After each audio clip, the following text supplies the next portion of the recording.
Voilà, j'accueille sur ce plateau Antoine Schlichter, vous êtes pasteur Oui. et vous signez chez Favre un ouvrage très touchant que je viens de découvrir. J'ai lu quelques lignes, mais on connaît l'histoire. Je te salue Marie, ma fille, 19 ans, un jour et l'éternité. Alors on ne va pas sombrer dans le pathos, mais comment vous êtes-vous relevé d'avoir une fille assassinée? On apprend cela du jour au lendemain. Votre livre commence comme un film policier. Le deuxième chapitre, c'est l'arrivée de cet enfant. Pourquoi écrire? Est-ce que ça vous a aidé? Est-ce que c'était un besoin? C'est une réponse à une sollicitation. Et j'ai trouvé que la question qui m'était posée, est-ce que Marie ne mérite pas davantage qu'un article, une interview, était une bonne question.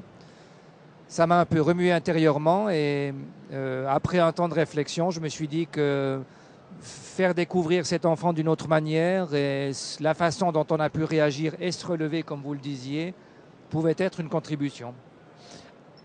On comprend tous que le pardon est une chose difficile. C'est votre enfant qui est prioritaire. Qu'est-ce que l'on pense de l'agresseur? Qu'est-ce que l'on pense de celui qui a commis l'irréparable? La grande question, elle est là, c'est comment est-ce qu'on peut en arriver là? Et quelles que soient les explications qu'on donne, responsabilité ou pas, qu'est-ce qui a fait que, et personne, semble-t-il, ne parvient à y répondre dans le cas présent, c'est tellement énorme et il y a un tel mépris de l'individu et une forme d'égocentrisme démesuré que ça fait extrêmement peur. Alors là, moi j'ai lu une série de polars et on a reçu quelques auteurs. C'est ce que vous dites, c'est le mépris de la personne qui met fin à la vie d'une autre. C'est insondable. Mais votre entourage a réagi comment? Est-ce qu'on ose encore vous approcher? Est-ce qu'on ose encore vous parler? Est-ce qu'on ose vous dire comment ça va? Oui, alors tout à fait. On habite dans une région de village, de montagne. Il y a eu entre le décès de ma fille et les funérailles 15 jours et on a décidé de faire porte ouverte, jour et nuit. Et on pouvait rentrer, Donc venir. les gens sont venus, ils sont venus à petits groupes, à grands groupes, de la famille, des inconnus. Et du coup, ça a brisé la glace et dès le lendemain, j'ai décidé de partir à pied acheter les journaux dans le village. Et entre guillemets, D'affronter le regard. D'affronter le regard, Et l'inquiétude des gens, oui. leur timidité et d'essayer de créer le lien. Est-ce que vous avez pu imaginer, depuis que vous avez écrit et depuis que vous avez vécu ce drame, que votre vie aurait pu être différente et que tout irait bien? Votre fille aurait 21 ans, l'anniversaire se serait bien passé, tout irait bien. Est-ce que vous seriez plus fort ou plus faible?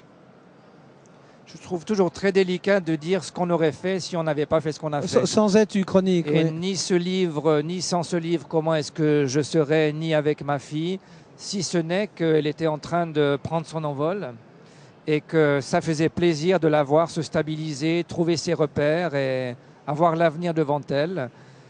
On serait en tout cas évidemment différent, il y a une sensibilité et peut-être une gravité, mais dans le sens d'être bien rivé au sol et en même temps de laisser les branches pousser vers le haut. Est-ce que votre métier vous a aidé, vous aide? J'ai passablement côtoyé depuis 30 ans des personnes traversant des épreuves très lourdes. C'est le rôle du pasteur. En essayant de laisser, là je ne mets pas le sablier quand je fais une visite de deuil et j'essaie tout simplement de rester là le temps qu'il faut. Et peut-être que ça permet de prendre un peu de distance, mais c'est tout autre chose quand on est concerné et frappé de plein fouet. Vous n'avez pas fait la différence entre le fait de pouvoir rencontrer quelqu'un qui ne vous dit rien alors qu'il a tout à vous dire et votre propre chagrin? Vous n'aviez pas plus lourd à porter à cause de votre tâche dans la vie? Je ne me suis tout simplement pas posé la question parce que dans le fond, on est tous des êtres à part entière avec différentes facettes et c'est ce qui fait qu'on est quelqu'un. Et j'ai tenté de réagir, mon épouse, ma fille aînée, etc., avec les forces que nous avions. Et fermer la porte de la haine, ça nous a permis de nous concentrer sur des choses plus constructives. Est-ce que vous avez eu une interrogation est-ce que vous avez eu une crise de foi mais la foi, est-ce que vous dites, mais est-ce que comme Jésus, vous vous dites, mon Dieu, mais pourquoi m'as-tu abandonné? Est-ce que vous êtes passé par cette étape? Je pense que ça dépend aussi de la construction mentale qu'on a, et c'est pas en positif ou en négatif, mais personnellement, j'ai beaucoup douté de l'être humain et pas de Dieu. Et dans le fond, je vis cette relation depuis des décennies, et c'est justement au moment de l'épreuve qu'elle me paraît la plus importante, et ça me permet de déposer ce que moi, j'arrive pas à comprendre. Et un jour, peut-être, d'une façon ou d'une autre, ça s'éclairera, pas nécessairement, mais simplement que le point final de la mort, il a un point au-dessus. il ouvre sur autre chose et ça donne une perspective. Mais ça, c'est un effort intellectuel très puissant, parce que vous auriez pu céder à si je le rencontre, je le bute moi-même, l'assassin. Ça aurait été laisser la mort continuer à faire son œuvre, et en moi et en d'autres.